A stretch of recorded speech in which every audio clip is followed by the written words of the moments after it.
ত্রিতাপ জ্বালা শুধু আমার আপনার কথা নয়, ত্রিতাপ জ্বালা অনন্ত কোটি ব্রহ্মাণ্ডে যত জীব আছে, রাষ্ট্রপতি থেকে শুরু করে আমার মতো সাধারণ পাবলিক পর্যন্ত আমরা সকলে ত্রিতাপ জ্বালায় জর্জরিত কম বেশি। আদি দৈবিক দুঃখ, আদি ভৌতিক দুঃখ, আধ্যাত্মিক দুঃখ। বিশাল সমুদ্রের জলরাশি, যে সমুদ্রের কত জল আছে, কত লিটার জল আছে, কত গভীরতা আছে, আজ পর্যন্ত কোনো বিজ্ঞানী মেপে বলে দিতে পারবে না যে সমুদ্রে অতল জলধির পরিমাণ কত, কত জল আছে, কত গভীরতা, কেউ বলতে পারবে না।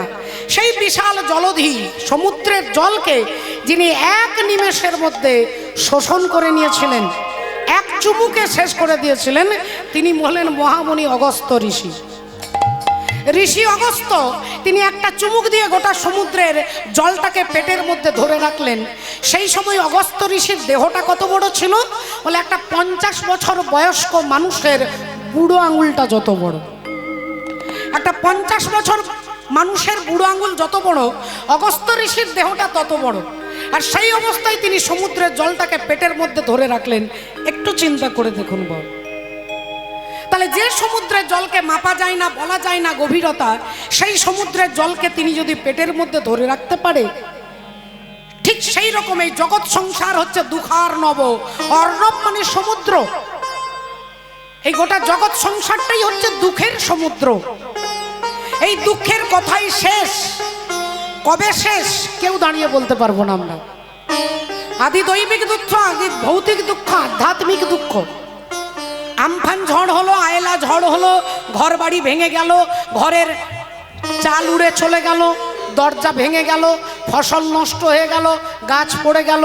এই যে দুঃখ, যার জমি নষ্ট হয়ে গেল, যার ঘর ভেঙে গেল, এই দুঃখটাকে বলা হয় আদি দৈবিক দুঃখ।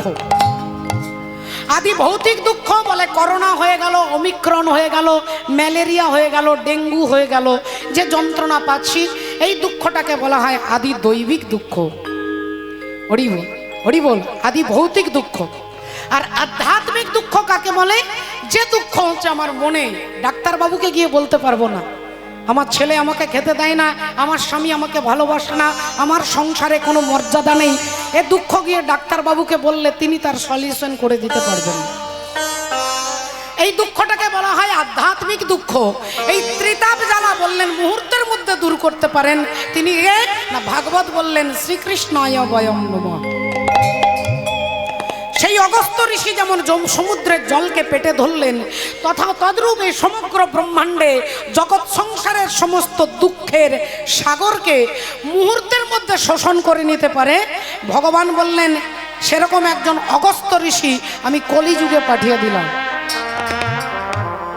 সেই অগস্ত্য ঋষি কলিযুগে পাঠিয়ে দিলাম। তিনি কে না, তিনি হলেন সেই অগস্ত্য যিনি সমুদ্রের জলকে পেটে ধরলেন। আর এই কলিযুগের অগস্ত্য ঋষি হচ্ছেন একমাত্র হরিনাম সংকীর্তন। এই হরিনামের দ্বারা জীব ত্রিতাপ জ্বালাকে মুহূর্তের মধ্যে দূরীভূত করতে পারে। তাই একবার আমরা সবাই মিলে বলবো শ্রী গুরু নিতাই গৌর সীতানাথ প্রেমানন্দে হরি হরি বল, হরি বল। অখিল ভুবন ভরি হরি রস বাদর, বরি ক্ষত চৈতন্য মেঘ।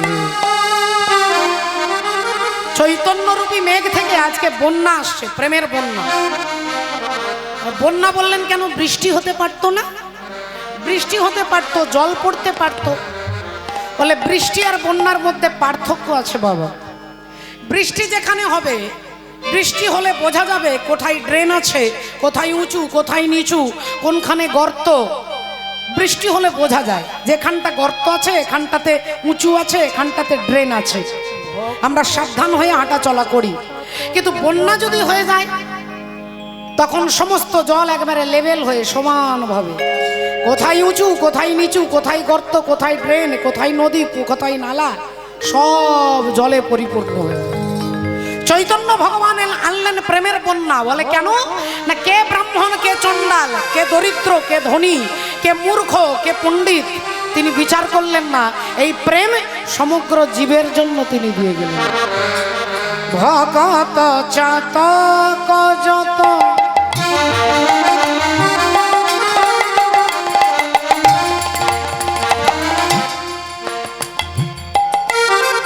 পিভি পিভি অবিরত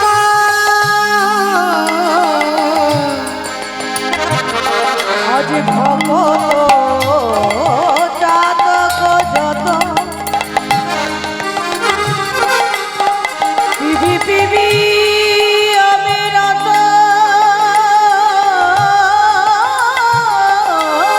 তারাই অনুক্ষণ প্রেম ধন মাগে ওগো অনুক্ষণ প্রেম ধন মাগে অনুক্ষণ প্রেম ধন মাগে অনুক্ষণ প্রেম ধন মাগে অনুক্ষণ প্রেম ধন মাগে অনুক্ষণ প্রেম ধন মাগে তাদের প্রেমের পিপাসা মেটে না গো প্রেমের পিপাসা মেটে না গো তারা দিবানিশি প্রেম পান করে প্রেমের পিপাসা মেটে না গো দিবানিশি প্রেম পান করে প্রেমের পিপাসা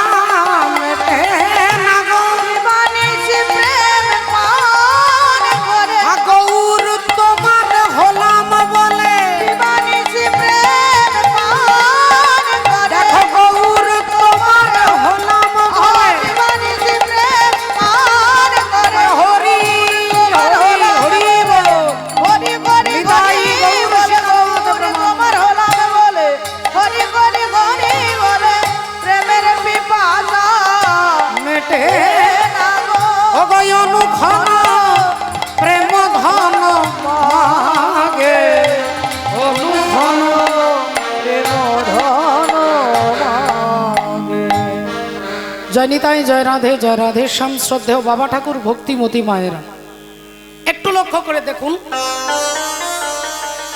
যে দুঃখ আমরা সকাল থেকে রাত্রি পর্যন্ত সুখী হওয়ার জন্য চেষ্টা করি সারাদিন পরিশ্রম করি যা কিছুই করি এর পেছনে উদ্দেশ্যটা হচ্ছে একটু সুখ পাওয়া একটু আনন্দ পাওয়া হরি বল কিন্তু আমরা সুখী হতে পারছি না কারণ এই জগৎটাই হচ্ছে দুঃখময় আর এই দুঃখময় জগতে দাঁড়িয়ে সুখী হতে চাইলে এটা শুধু বিড়ম্বনা মাত্র কিন্তু অদ্ভুত অবাক হয়ে যাবেন ভাগবত বলছে দুঃখ বলে কোনো জিনিস নেই আমার কথা নয় ভাগবত বলছেন দুঃখ বলে কিছু নেই আমি বললাম সে কি আমি এত দুঃখে জর্জরিত এত ব্যথা পাচ্ছি এত যন্ত্রণা পাচ্ছি আর আপনি বলছেন দুঃখ বলে কিছু নেই বললেন না দুঃখ আর সুখ আমার মানসিকতার উপরে দাঁড়িয়ে আছে দুজন পূজারী একটা জমিদার বাড়িতে পুজো করতে গেছেন পুজো করে দুজনে ফিরে আসছেন দুজনে রাস্তা দিয়ে ফিরে আসছেন একজনের মনে প্রসন্নতা একজন আনন্দে আসছে আর একজন মনটা একটু গোমড়া করে মুখটা একটু ভারী করে দুজনেই ফিরে আসছে একজনের আনন্দ একজনের দুঃখ দুজনে আসছে পুজো করে এমন সময় একজন ভদ্রলোক মাঝখানে দাঁড়িয়ে বললেন কি ব্যাপার পূজারী ঠাকুর পুজো করে আসছেন বললেন আপনার এত আনন্দ ওনার এত দুঃখ কেন ও বুঝতে পেরেছি আপনারা মনে হয় দুজন দু জায়গায় পুজো করতে গেছেন তা আপনি মনে হয় ভালো বাড়িতে গেছেন উনি একটু একটু মনে হয় লো বুঝতেই পারছেন তো বললেন না না না আমরা দুজনেই একই বাড়িতে পুজো করতে গেছিলাম বললেন একই বাড়িতে পুজো করতে গেছেন আগে হ্যাঁ না তাহলে মনে হয় আপনাকে থাকার ঘরটা ভালো দিয়েছে ওনাকে মনে হয় সেরকম ততটা দিতে পারেননি বলে ওনার মনটা একটু ভারী হয়ে আছে বললেন না না আমরা একই বাড়িতে দুজন ছিলাম একই পালঙ্কে দুজনে শুয়েছিলাম ঘুমিয়েছিলাম বলে তাহলে মনে হয় আপনাকে মনে হয় দুটো বেশি রসগোল্লা দিয়েছে ওনাকে মনে হয় একটু কম দিয়েছে তাই আপনার এত আনন্দ ওনার এত দুঃখ বলে না না রসগোল্লা তো যাচাই ছিল যে যতগুলো পারবে ততগুলোই খাবে না তাহলে মনে হয় আপনার পুজোর পরে আপনার ধুতিটা মনে হয় দামি দিয়েছে ওনার ধুতিটা মনে হয় একটু কম দিয়েছে বলে না না দুজনকে একই ধুতি দিয়েছে একই দামের একই ক্যাটাগরির ধুতি না আপনাকেও যা দিয়েছে ওনাকেও তা বলে হ্যাঁ বলে তাহলে এবার বুঝতে পেরেছি আপনার আনন্দ আর ওনার দুঃখের কারণ আপনাকে মনে হয় দক্ষিণাটা একটু বেশি দিয়েছে ওনাকে মনে হয় একটু কম দিয়েছে বললেন না আমাদের দুজনকেই 501 টাকা করে দুজনকেই দিয়েছে 1002 টাকা ওনাকেও 501 টাকা, আমাকেও 501 টাকা। বললেন তাহলে একই বাড়িতে ছিলেন, একই জায়গায় ঘুমিয়েছেন, একই খাবার খেয়েছেন, একই আসনে বসেছেন, একই দক্ষিণা দিল, সব কিছু একই দিল, তাহলে আপনার মনে আনন্দ আর ওনার মনে দুঃখ কেন? বললেন আর বলবেন না দাদা, যখন পুজো করতে যাচ্ছিলাম দুজনে বলা বলি করছিলাম, আমি বলেছিলাম জমিদার বাড়িতে পুজো করতে যাচ্ছি, মনে হয় 251 টাকা দেবে, কিন্তু জমিদার বাবু 501 টাকা দিয়েছে। আর উনি ভেবেছিলাম জমিদার বাড়িতে পুজো করতে যাচ্ছি, মনে হয় 1001 টাকা দেবে। তাই উনি ভেবেছিলেন 1001 টাকা, কিন্তু দিয়েছে 501 টাকা। আমি ভেবেছিলাম 201 টাকা, দিয়েছে 500 টাকা। তাই আমি ভেবেছিলাম কম দেবে, কিন্তু বেশি পেয়েছি, তাই আমার আনন্দ। আর উনি বেশি ভেবেছিলেন, পেয়েছেন কম, তাই ওনার এত দুঃখ। এবার আপনারা শুনে বলুন তো বাবা, জমিদার বাবু কি ওনাকে দুঃখ দিল, না ওনার ভাবনাটা ওনাকে দুঃখ দিল? হরি হরি বল। ওনার ভাবনা ওনাকে দুঃখ দিয়েছে।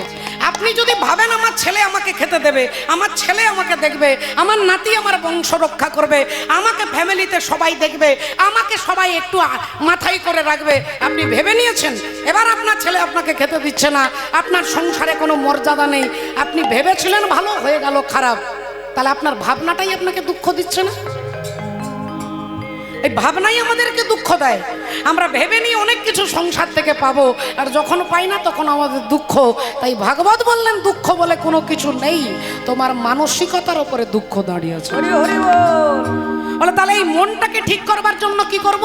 না, মনটাকে ঠিক করবার জন্য আমার চেতনা চৈতন্য করে দে চৈতন্যময়ী, আমার চেতনা চৈতন্য করে দে চৈতন্যময়ী, আমার চেতনাটা চৈতন্যে পরিণত করে দাও, তাহলে আমি সংসার থেকে কিছু চাইব না। কারণ সংসার আমাকে কিচ্ছু দিতে পারে না, যিনি সুখ দিতে পারেন তিনি হচ্ছেন ভগবান, আনন্দ লীলাময় বিগ্রহ। সেই আনন্দময় হচ্ছে পরম তত্ত্ব ভগবান, তিনি আমাকে আনন্দ দেবেন আমি যদি তাকে ধরতে পারি। তাই এই তত্ত্বটা বোঝানোর জন্য চৈতন্য ভগবান তিনি জগতের জীবকে চেতনা দেওয়ার জন্য আসছেন, তিনি চেতনা দেওয়ার জন্য আসছেন। তাই বলছেন ভকত চাতক যত পিবি পিবি অবিরত, অনুক্ষণ প্রেম ধনমান। সেই চৈতন্য মেঘের জন্ম কবে হলো? বলে ফাল্গুন পূর্ণিমা তিথি, ওগো গৌরাঙ্গ মেঘের নমতথি। হরি রে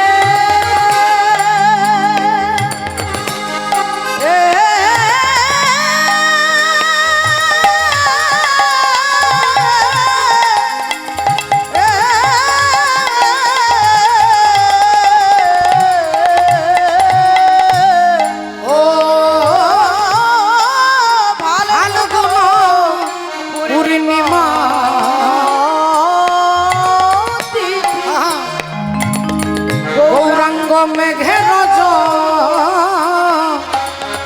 জনমতথি, ওগো সেই মেঘে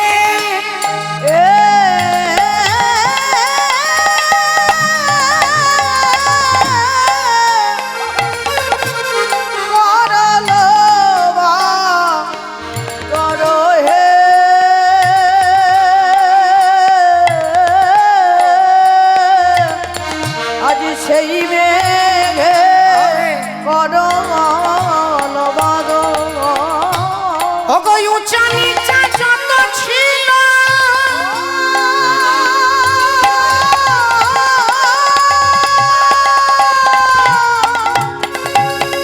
সব প্রেম জলে ভাসাইল,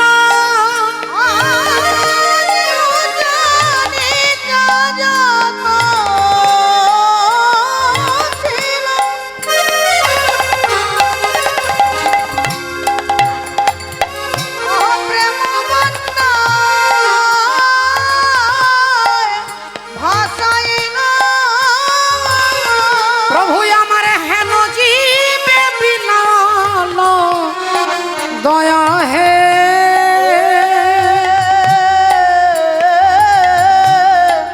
হেন জীবে বিলাল এমন হয় না আর হবার নয়, হয় না আর হবার নয়, এমন হয় না আর হবার নয়, হয় না আর হবার নয়, বলে এমন করুন প্রেম দাতা, হয় না আর হবার নয়, ওগো এমন করুন প্রেম দাতা হয় না আর হবার নয়, এমন করুন প্রেম দাতা নিতাই আর গৌরাঙ্গের মতো, এমন করুন প্রেম দাতা নিতাই আর গৌরাঙ্গের মতো, এমন করুন প্রেম দাতা হয় না হয় না আর হবার নয়, গোরাই আমার হেন জীবে বল দয়া পরমাত্মা ভগবান যোগেশ্বর যোগাধিপতি আমার শ্রীকৃষ্ণ চৈতন্য মহাপ্রভু আপামর জীবকে আনন্দ দেবার জন্য আনন্দের রাস্তাটা দেখিয়ে দেবার জন্য এলেন। হরি কথা কীর্তন ভগবত কথা শোনা একান্ত প্রয়োজন। এটার জন্যই প্রয়োজন যে এর দ্বারা কি হয় না, মায়ার সংসারে থাকতে থাকতে মায়ার ময়লাগুলো আমাদের মধ্যে মনের মধ্যে বসে যায় বল। আর এই ময়লাটা বসে গেলেই তখনই আমাদের অহংকার চলে আসে, তখনই অহংকার চলে আসে। এমন অনেক কীর্তনিয়া দেখতে পাবেন অহংকার করে কথা বলে। কিছু কীর্তনিয়া আছে যিনি কথায় কথায় বলে 4 লাখ দেবো, 5 লাখ দেবো, একটা প্রশ্নের উত্তর দিলে 10 লাখ টাকা দেবো, এরকম পর্যন্ত অফার করে। তখনই বুঝতে হবে যে কীর্তন করতে করতে ওনার চিত্তরূপী দর্পণে ময়লা লেগে গেছে বাবু। তখনই ভাবতে হবে যে অহংকারের ময়লা লেগে গেছে। অহংকার হয়েছিল, আপনারা সকলে তাকে চেনেন, যিনি হচ্ছেন ভক্ত হনুমানজিউ। হনুমানজিউ রামচন্দ্রের চরণের কাছে বসে আছেন। রামচন্দ্র বলছেন, হনুমান তুমি সারাক্ষণ 24 ঘন্টা আমার পায়ের তলায় বসে থাকো, তুমি একটু কীর্তন শুনতে যেতে পারো না, একটু হরি কথা শুনতে যেতে পারো না? হনুমান বললেন, ঠাকুর কি যে বলো তুমি, যে কীর্তন শুনলে ভগবানকে জীব পায় সেই ভগবানের পায়ের কাছে বসে আছি, তবু আমাকে কীর্তন শুনতে হবে? রামচন্দ্র বললেন, তথাপিও তোমাকে মাঝে মাঝে একটু হরি কথা শোনার দরকার আছে। বলে ঠিক আছে, তাহলে বলুন কার কোন কীর্তনিয়ার কাছে, কোন পাঠকের কাছে হরি কথা শুনতে যাব? বলে চলে যাও একবারে কাক ভূষণ্ডির কাছে। কাক ভূষণ্ডি হরি বল, কাকের মতো দেখতে কিন্তু হরি কথা বলে। কাক ভূষণ্ডি পূর্বজন্মে ছিল ব্রাহ্মণ বাড়ির ছেলে, ভূষণ্ডি শর্মা নাম ছিল। ভগবানকে সন্দেহ করেছিল বলে সেই অপরাধে হয়ে গেল কাক। আর সেই কাক হয়ে বুঝতে পেরে গেল জীবনের সার তত্ত্বটা কি। সেই কাক ভূষণ্ডির কাছে চলে যাও, হরি কথা শুনবে যাও। হনুমানজি তিনি অন্য একটা রূপ ধারণ করে যেখানে কীর্তন হচ্ছে সবার পেছনে বসেছে, একটা খুঁটির মধ্যে হেলান দিয়ে তিনি রামায়ণ হরি কথা শুনছে। কাক ভূষণ্ডি তখন বলছেন যে সীতা দেবীকে রাবণ হরণ করে নিয়ে গেল, আর সেই সীতা দেবীর খোঁজ নেওয়ার জন্য বীর হনুমান 1 লাফে সাগর পেরিয়ে গেল। একটা লাফ দিয়ে সাগর পেরিয়ে গেল। আমরা যেমন ছোট্ট ছোট্ট ড্রেনগুলো পেরোনোর জন্য নৌকা ব্যবহার করি না, ড্রেন পেরোনোর জন্য একটা এদিকে পা একটা ওদিকে পা, একটা পা 1 লাফে ড্রেনটা পেরিয়ে যায়। হনুমানজি ওই সমুদ্রটা পেরিয়ে গেল, একটা পা এদিকে দিল একটা পা ওদিকে দিল, ঠিক 1 লাফে পেরিয়ে গেছে। এটা কাকভূষণ্ডী বলছেন শ্রোতাদেরকে। দূরে দাঁড়িয়ে হনুমান ভাবছে, আরে যার কথা বলছে সে তো আমি হনুমান, তা আমি তো সাগর পেরিয়েছিলাম উড়ে উড়ে লাফিয়ে লাফিয়ে, 1 লাফে তো বেরোয়নি। তাহলে এই জন্য কীর্তনিয়া, এই জন্য আমি হরিকথা কীর্তন শুনতে আসি না, একটু বাড়িয়ে বাড়িয়ে বলে কিরকম। আরে আমি নিজে পেরিয়েছি, আমি জানবো না? আমি তো প্র্যাকটিক্যাল করেছি। আর আমার নিয়ে বলছে কিরকম ভুল কথা বলে নাকি 1 লাফে পেরিয়ে গেছি। বিরক্ত হয়ে হনুমান ছুটে এসে রামচন্দ্রের কাছে এসে যেই দাঁড়িয়েছে, ভগবান বললেন, কি ব্যাপার হনুমান, তোমার মুখে এত বিষণ্ণতা এত দুঃখ, ব্যাপারটা কি? ঠাকুর তুমি বললে যেতে, আমি গেলাম, তারপরে কি হলো না? কাকভূষণ্ডী বলল হনুমান নাকি 1 লাফে সাগর পেরিয়ে গিয়েছিল। আচ্ছা ঠাকুর, সাগরটা তো আমি পেরিয়েছিলাম, তা আমি তো 1 লাফে পেরোইনি, তাহলে এটা একটু বাড়িয়ে বাড়িয়ে বলা হলো না? রামচন্দ্র সঙ্গে সঙ্গে তার হাতে একটা আংটি পরা ছিল, এই আংটিটা হাত থেকে খুলেছেন, খুলে হনুমানের কথা শুনছেন আর বলছেন। মাঝে মাঝে যেমন পরিষ্কার করে এরকম আংটিটাকে পরিষ্কার করতে করতে বলছে, আচ্ছা তাহলে কাকভূষণ্ডী বাড়িয়ে বাড়িয়ে বলছে না? হ্যাঁ ঠাকুর, এই জন্যই তো শুনতে যেতে ইচ্ছে করে না। বলতে বলতে ভগবান রামচন্দ্র আংটিটাকে ফেলে দিয়েছিল। আংটিটাকে ইচ্ছে করে ফেলে দিয়ে বলছে, এই হনুমান দেখো তো, দেখো আমার দামি আংটিটা পড়ে যাচ্ছে। রামচন্দ্র আদেশ করেছে, হনুমান আংটিটা কুড়োতে যাবে। হনুমানে যাচ্ছে আংটি, আর আংটি উড়তে উড়তে যাচ্ছে। রামচন্দ্রের আংটিটা উড়তে উড়তে গোটা ব্রহ্মাণ্ড ঘুরছে, আর হনুমান তিনি জানে রামের আদেশ আংটি ফেরত দিতে হবে। এই আংটির পেছনে হনুমান ছুটছে, উড়তে উড়তে উড়তে গোটা ব্রহ্মাণ্ড ঘুরতে ঘুরতে ঘুরতে একটা পাহাড়ের গুফার ভেতরে আংটিটা ঢুকে গেছে। পাহাড়ের গুফার ভেতরে আংটিটা ঢুকে গেছে, এটা হনুমান দেখতে পেয়েছে যে ওই গুফাতে ঢুকে গেছে। এইবার যেই হনুমান ওই গুফার ভেতরে ঢুকতে যাবে, একজন দাঁড়ি গুফার দরজার বাইরে দাঁড়িয়ে বললেন, দাঁড়ান, এখানে ঢোকা যাবে না। না, আমার প্রভু রামের আংটিটা ঢুকে গেছে। না, আপনি কে? না, আমি হনুমান। আপনি হনুমান? আপনি হনুমান? আগে হ্যাঁ, আমি হনুমান। আমাকে চিনতে পারছেন না? আমি হনুমান। বললেন, আপনি যদি হনুমান, এই গুফার ভেতরে সিংহাসনে, রত্ন সিংহাসনে আসল হনুমান বসে আছেন। হনুমান বললেন, না না না, আমি আসল হনুমান। বললেন, আপনি যদি আসল, তাহলে এতদিন যাকে আমরা দেখছি, যার সেবা করছি, তিনি কি আসল নন? বলেন না। বলে, এখানে দাঁড়ান, আমি জিজ্ঞাসা করছি। আসছি, দাঁড়িয়ে গিয়ে ভেতরে রত্ন সিংহাসনের ওপরে হনুমানজি বসে আছেন। তাকে গিয়ে বলছেন, প্রভু দরজায় একজন এসেছেন বানর, তা তিনি বলছেন তিনি নাকি হনুমান। সিংহাসনে যিনি হনুমান বসে আছেন বললেন, তাড়াতাড়ি ওনাকে নিয়ে এসো, উনিও একজন হনুমান, নিয়ে এসো ওনাকে ভেতরে। যে চলুন, ডাকছে আপনাকে।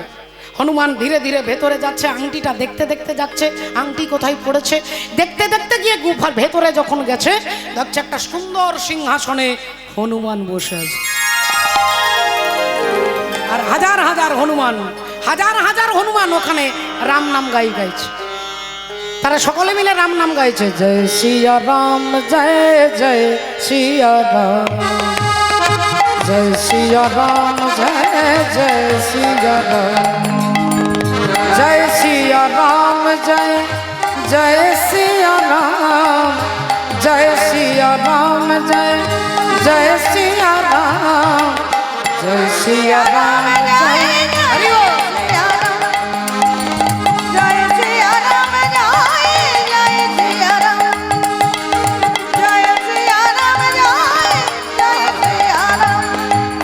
जय सिया राम, जय जय सिया राम,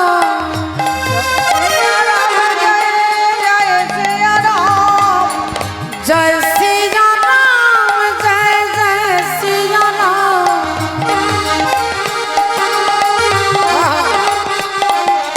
जय सिया राम, जय जय सिया राम, हरि बोल। जय सिया राम,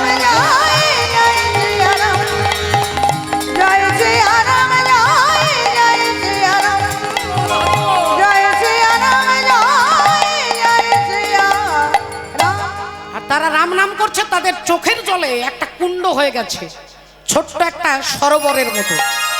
কানতে কানতে রাম নামের প্রেমাশ্রুতে একটা কুণ্ড হরিবোল হয়ে গেছে। সেইখানে হনুমানজি বলছেন, আসলে কিছু মনে করবেন না, আমার প্রভু রাম আংটিটা পরিষ্কার করছিল, আংটিটা পড়ে গেছে, তাই রামের চন্দ্রের আংটিটা ফেরত নিতে এসেছি। তাই একটু বলবেন আংটিটা কোথায় পড়েছে? ওই সিংহাসনে যিনি হনুমান বসে আছেন তিনি বলছেন, ওই যে কুণ্ডটা দেখছো, ওই কুণ্ডে রামচন্দ্রের আংটিটা পড়ে আছে। হনুমানকে বলছে, আপনি নেমে যান, নেমে গিয়ে নিয়ে নিন। হনুমান তখন সঙ্গে সঙ্গে এক লাফে ওই কুণ্ডের মধ্যে ঝাঁপ দিয়ে, আর যেই জলের ভেতরে তাকিয়েছে দেখছে কোটি কোটি আংটি পড়ে আছে। বল, একই ডিজাইনের, একই নকশা, একই রকম আংটি কোটি কোটি পড়ে আছে। হনুমান ভাবলেন, কি করে বুঝবো কোনটা রামচন্দ্রের আংটি? তিনি তাড়াতাড়ি উঠে হনুমানকে জিজ্ঞাসা করছেন যে, দেখুন, আমি তো রামচন্দ্রের আংটি খুঁজতে এসেছি, এখানে একই ডিজাইনের আংটি পড়ে আছে, তার আমার প্রভুর আংটি কোনটা? বলে, যে কোনো একটা আংটি তুলে নাও। না, যে কোনো একটা আংটি তুললে কি রামচন্দ্রের আংটি হবে? বলে, হ্যাঁ, এখানে যতগুলো আংটি পড়ে আছে সবগুলোই হচ্ছে প্রভু রামচন্দ্রের আংটি। বলে, এতগুলো আংটি এখানে এলো কি করে? বলে, তোমার মতো হনুমান যখনই অহংকার করে, তোমার মতো হনুমান যখন যতবার ত্রেতা যুগ এসেছে ততবার হনুমান এসেছে। আর যখন মনে করো তুমি ভেবেছিলে, কাকভূষুণ্ডির আশ্রমে গিয়ে ভেবেছিলে যে হনুমান এক লাফে সাগর পেরোয়নি, তুমি হনুমান লাফিয়ে লাফিয়ে সাগর পেরিয়েছিলে, আর এক লাফে যিনি সাগরটা পেরিয়েছিল সেই হনুমান হচ্ছে আমি এক লাফে পেরিয়েছিলাম। তুমি লাফিয়ে লাফিয়ে পেরিয়েছিলে। তুমি যদি ভাবো তুমি ত্রেতা যুগে একবার হনুমান এসেছিলে, এরকম কত কোটিবার ত্রেতা যুগ এসেছে, ততবার রামচন্দ্র লীলা করেছে। যতবার হনুমানের অহংকার হয় ততবার রামচন্দ্র আংটিটা খুলে দিয়ে এখানে ছুঁড়ে ফেলে দেয়। যদি কেউ মনে করে ভাবে যে ভগবানের লীলা এরকম কি করে হলো, ওরকম কি করে হলো, বলে ভগবানের লীলা সৃষ্টিকর্তা ব্রহ্মা বুঝতে পারে না বাবা। আমরা সামান্য 2 টাকার কীর্তনিয়া যদি মনে করি যে সব কিছু বুঝে গেছি, তাহলে বুঝতে হবে এটাই যে চিত্তরূপী দর্পণে অহংকারের ময়লাটা জমা হয়। হরি হরি বল। অনন্ত ভগবানের অনন্ত লীলা, তার লীলা শুধু শ্রদ্ধাপূর্বক আপনাকে বিশ্বাস করে নিতে হবে। যুক্তি খুঁজলে ভগবানের লীলার মধ্যে সব যুক্তি আপনি খুঁজে পাবেন না। হরি বল, হরে কৃষ্ণ। তাই আসুন আজকে চৈতন্য ভগবান এলেন আপামর জীবকে সেই যুক্তি নয় ভক্তি দেবার জন্য এলেন। আর সেই ভক্তি আসবে কি করে? হাসি মাখা বদনে, ছলো ছলো নয়নে, আনন্দ কাননে মন ভ্রময় নিবার। একবার হরি বলো, হরি বলো মনে রে আমার, হরি বল। হরি বল, হরি বল মনে রে আমার। একবার হরি বল, হরি বল মনে রে আমার। একবার হরি বল, হরি বল মনে রে আমার। একবার হরি বল, হরি বল মনে রে আমার। হাসি মাখা বদনে,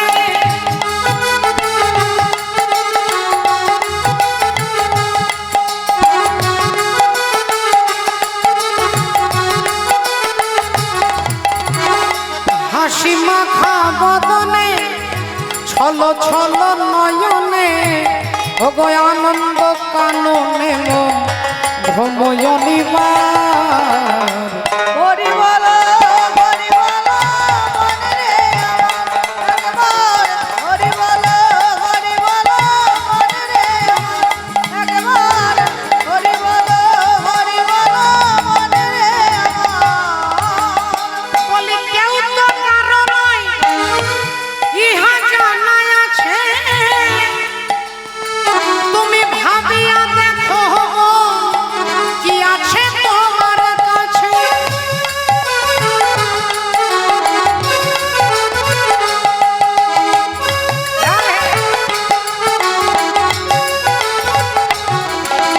ওরে গতি নাই, গতি নাই এই হরি নাম ছাড়া। কণ্ঠ ভরিয়া গাও ওই আত্মমারা। বলি ওই দেখো শ্মশানে কিবা রাত্রি দিনে। ওই দেখো শ্মশানে। ওই দেখো শ্মশানে কিবা রাত্রি দিনে, পুড়িতেছে মানুষের কত অহংকার। হরি বল, হরি বল মনে রে আমার। একবার হরি বল, হরি বল মনে রে আমার। একবার হরি বল, হরি বল মনে রে আমার। হরিবলা ঠাকুর হরিবোল বলাতে এলেন। সেই ভগবানকে পেতে গেলে ভাগবত নববিধা ভক্তির কথা বললেন। শ্রবণাং কীর্তনাং, কীর্তন শুনে ভগবানকে পাওয়া যায়। বললেন কে পেলেন, তার এক্সাম্পল কে না, তিনি হলেন মহারাজ পরীক্ষিত। আচ্ছা, কীর্তন শুনে যদি পাওয়া যায়, কীর্তন করে পাওয়া যায়? বললেন হ্যাঁ, কীর্তন করে ভগবানকে পেলেন, তিনি হলেন শ্রীল শুকদেব গোস্বামী প্রভু। বললেন 3 নম্বর রাস্তাটা কি না, ভগবানকে স্মরণ করে ভগবানকে পেলেন, তিনি হলেন প্রহ্লাদ মহারাজ। একটা স্তম্ভের ভেতর থেকে ভগবান বেরিয়ে এলেন শুধু ভক্তের স্মরণ করলেন বলে। শ্রবণাং কীর্তনং বিষ্ণু স্মরণং পাদসেবনং, চরণ সেবা করে ভগবানকে পেলেন, তিনি হলেন লক্ষ্মী দেবী। অর্চনং, অর্চনা করে পুজো করে মহারাজ পৃথু, তিনি ভগবানকে পেলেন। সে পুজোটা কেমন পুজো আমরাও তো করি, তাহলে পাচ্ছি না কেন? বিশ্বকবি রবীন্দ্রনাথ ঠাকুরের ভাষায় পুজো আমি করি, কিন্তু আমার পুজোর মধ্যে শুধুমাত্র দাম্ভিকতা প্রকাশ। দাম্ভিক অহংকার প্রকাশ পায়। তোমার পূজার ছলে তোমার, মাফ করবেন, অপরাধ নেবেন না, একজন ভক্ত দাদা ভাই এ গান শুনবেন বলেছেন। রবীন্দ্র সঙ্গীত সম্পর্কে আমি অনেক কিছু জানি না, একটু একটু ভুল হতে পারে, কারণ আমি নজরুল গীতিতে মাস্টার ডিগ্রি করেছি, কিন্তু আমার ভালো লাগে বলে আমি একটু শুনে করছি। যদি ভুল ত্রুটি হয় আপনারা নিজ গুণে ক্ষমা করে নেবেন। বিশ্বকবি রবীন্দ্রনাথ ঠাকুরের লেখা গান আমি অন্তরে ভালোবাসি। এই ভালোবাসার মাঝখানে যদি কোথাও একটু একটু ভুল ত্রুটি হয় আপনারা ক্ষমা করবেন। জয় নিতাই, জয় রাধা। তোমার পূজার ছলে তোমার ভুলে থাকি, তোমার পূজার ছলে তোমার ভুলে থাকি, বুঝতে নারি কখন তুমি গাও যে থাকি, তোমার পূজার ছলে তোমার ভুলে থাকি।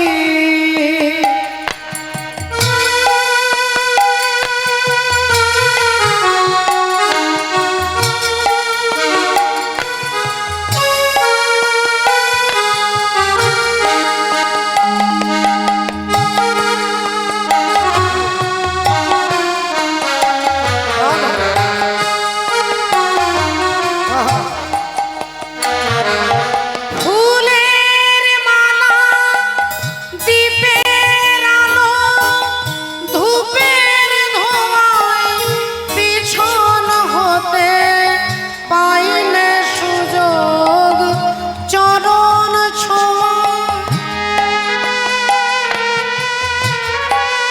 বাজার থেকে 500 টাকা দিয়ে ফুল কিনে এনেছি, একটা মালা 500 টাকা দিয়ে কিনে এনেছি পরাবো বলে। কত হাজার টাকার ফুল কিনে এনেছি হরিবাসরটাকে সাজাবো বলে। কত লাখ লাখ টাকা খরচা করে প্যান্ডেল করাচ্ছি, কত কোটি টাকা খরচা করে পুজো করছি, মন্দির করছি। এই দাম্ভিকতা, অহংকার, আর এই অহংকার নিয়ে আমি পুজো করতে যাচ্ছি। তাই ভগবানের চরণের কাজ পর্যন্ত আমার হাতটা পৌঁছাতে পারছে না। আর যখন যেতে পারছি না, যখন নিজের ব্যর্থতা, এই ব্যর্থতাটাকে ঢাকানোর জন্য তখন আমি জোরে জোরে মন্ত্র বলছি, তখন জোরে জোরে মন্ত্র বলছি, যাতে সবাই ভাবে যে অমুক ভদ্রলোক কত টাকা খরচা করে কীর্তন করাচ্ছে। দেখ, শুধু এটাই শুনবার জন্য আমি কীর্তন করাচ্ছি, ভেতরে কিন্তু ভক্তি নেই, বিশ্বকবির ভাব। তাই তিনি বলছেন, ফুলের মালা, দীপের আলো, ধূপের ধোঁয়ায় পিছন হতে পাইলে সুযোগ চরণ ছোঁয়া, স্তবের বাণী আড়াল টানি তোমায় ঢাকি, তোমার পূজার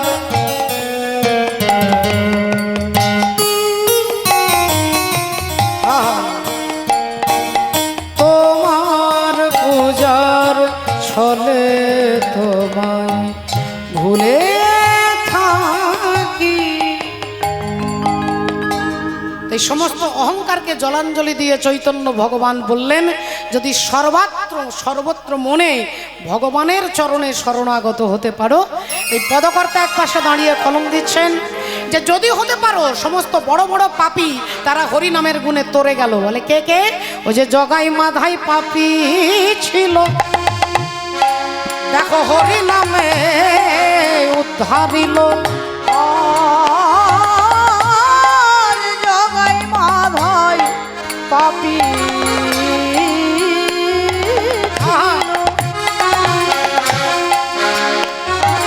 দেখো হরি নামে উদ্ধারিল। প্রভু আমার হেন জীবে বিলাল দয়া হে, হেন জীবে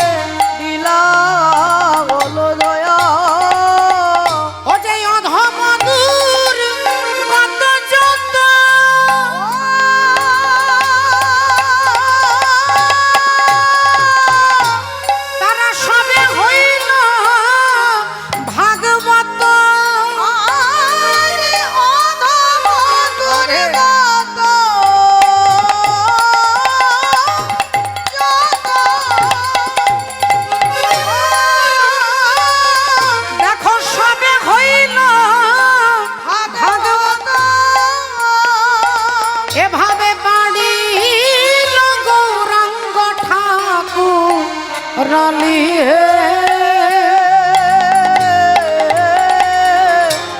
বাহারিল গৌরাঙ্গ ঠাকুরালি।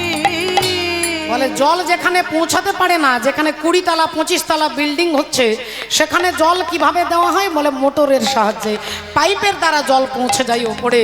চৈতন্য ভগবান বললেন, যারা অহংকারের উচ্চ শিখরে বসে আছে, যারা অহংকারের উঁচু জায়গায় বসে আছে, যারা মাটির সঙ্গে ধুলোর সঙ্গে যোগাযোগ নেই, তাদেরকে কিভাবে উদ্ধার করব?